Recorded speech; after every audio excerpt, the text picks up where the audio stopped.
సూర్యదేవా అమేయ ప్రభావా దయా దివ్య పాశ అనంత ప్రకాశ నమో సూర్యదేవా అమేయ ప్రభావా.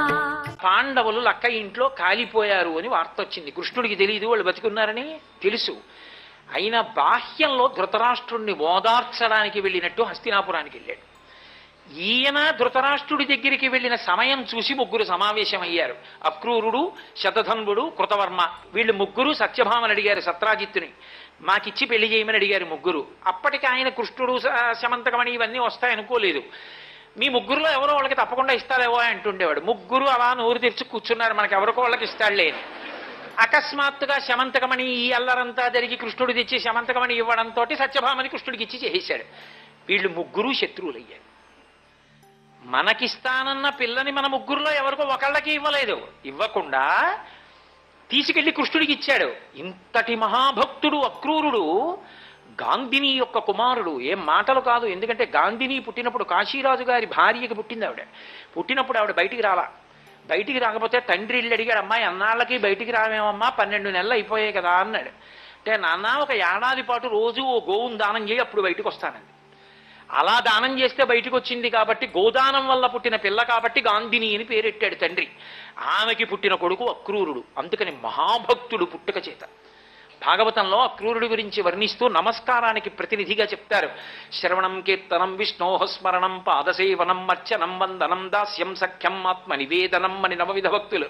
అందులో శ్రవణం పరీక్షిత్తు, కీర్తనం శ్రీశకుడు, స్మరణం ప్రహ్లాదుడు, పాదసేవనం లక్ష్మీదేవి, అర్చనం పృథుమహారాజు, వందనం అక్రూరుడు, దాస్యం హనుమ, సఖ్యం అర్జునుడు, ఆత్మనివేదనం బలిచక్రవర్తి. 9 రకాల భక్తులకి 9 మంది ప్రతినిధులు. అందులో వందనానికి అక్రూరుడు. నమస్కారం అంటే అలా ఉంటుంది.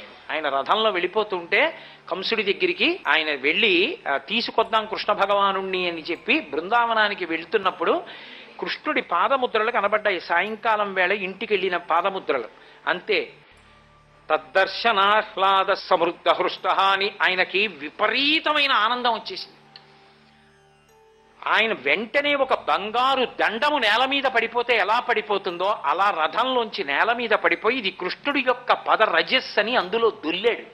దొర్లి నమస్కారం చేశాడు. అంతటి మహాభక్తుడు అక్రూరుడంటే. అటువంటి వాడికి సంగదోషం వచ్చింది. పక్కన కృతవర్మ శతధన్వుడు కలిశారు. మనకిస్తానన్న సత్యభామని ఇవ్వలేదు. కృష్ణుడు ఊళ్ళో ఉంటే మనం ఏం చేయలేం. సత్యభామ తండ్రి సత్రాజిత్తుని. కృష్ణుడు వెళ్ళాడు ధృతరాష్ట్రుడి దగ్గరికి ఓదార్చడానికి. ఇదే అదును, చంపేద్దామన్నారు. శతధన్వుడు దూకుడు స్వభావం. శతధన్వుడు అన్నాడు, నే చంపేస్తానని వెళ్ళి సత్రాజిత్తుని చంపేశాడు. ఎందుకని? శౌచం లేదు, ఉండడానికి వీల్లేదు. శమంతకమని అనుమానించాడు కదా మరి కృష్ణుణ్ణి. ప్రజాక్షేమానికి ఇవ్వనన్నాడు కదా. శౌచం లేని వాడి దగ్గర ఎందుకుంటుంది? వ్యతిరేక ఫలితం ఇచ్చేసింది. అన్యథాధారయంతమే వహంతీతి. అలా లేకుండా ఉన్నవాడు ధరిస్తే చచ్చిపోతాడు. సూర్యుడి మాట. అందుకని సత్రాజిత్ చచ్చిపోయాడు. ఇప్పుడు దాన్ని చేత్తో పట్టుకున్నాడు కానీ శతధన్వుడు భయం వేసింది. కృష్ణుడు తిరిగి వస్తే వేటాడి చంపేస్తాడు. అందుకని భయం వేసి దాన్ని పట్టుకెళ్ళి మహాభక్తుడు కాబట్టి అక్రూరుణ్ణైతే అనుమానపడరని ఆయన దగ్గర పెట్టేశాడు. పెట్టేసి తాను పారిపోయాడు. కృష్ణుడు తిరిగి వచ్చాడు. ఇదంతా ఎందువల్ల నడుస్తున్నాయి ఈ మలుపులు? సూర్యుడి మాట మర్చిపోకూడదు మీరు. ఆ ఒక్క మాట వల్ల నడుస్తోంది ఇదంతా. అందుచేత కృష్ణుడు తిరిగి వచ్చేటప్పటికీ సత్యభామ ఏడుస్తోంది. ఏమైందన్నాడు. మా నాన్నగారిని చంపేశాడు శతధన్వుడు అన్నాడు. ఎందుకు చంపేశాడని బలరాముడిని తీసుకుని రథంతో శతధన్వుడిని వెంబడించాడు. ఆ శతధన్వుడు పరిగెత్తి పరిగెత్తి పరిగెత్తి ఇంకా గుర్రానికి శక్తి చాలకపోతే గుర్రం దిగి పరిగెడుతున్నాడు. కృష్ణుడు అన్నాడు, అన్నయ్య అన్నయ్య వాడు నేల మీద పరిగెడుతుంటే మనం గుర్రం మీద వెంబడించడం ఏం బాగుంటుంది అన్నయ్య, మీరు హాయిగా అలా రథంలో కూర్చోండి, నేను కిందకి దిగి వెంబడించి శమంతకమణిని పట్టుకొస్తాను, ఎక్కడో దాచి ఉంటాడు అంగీలో, వెళ్ళి పట్టుకొస్తానన్నయ్య అని పరిగెత్తాడు. ఆయన దూరంగా వెళ్ళేదో పొగలో దూరాడు, ఈయన పొగలో దూరాడు. ఇద్దరికి యుద్ధం జరిగింది. చచ్చిపోయాడు శతధన్వుడు కృష్ణుడి చేతిలో. ఒళ్ళంతా వెతికాడు, ఎక్కడా లేదు శమంతకమణి. తిరిగి వచ్చేశాడు.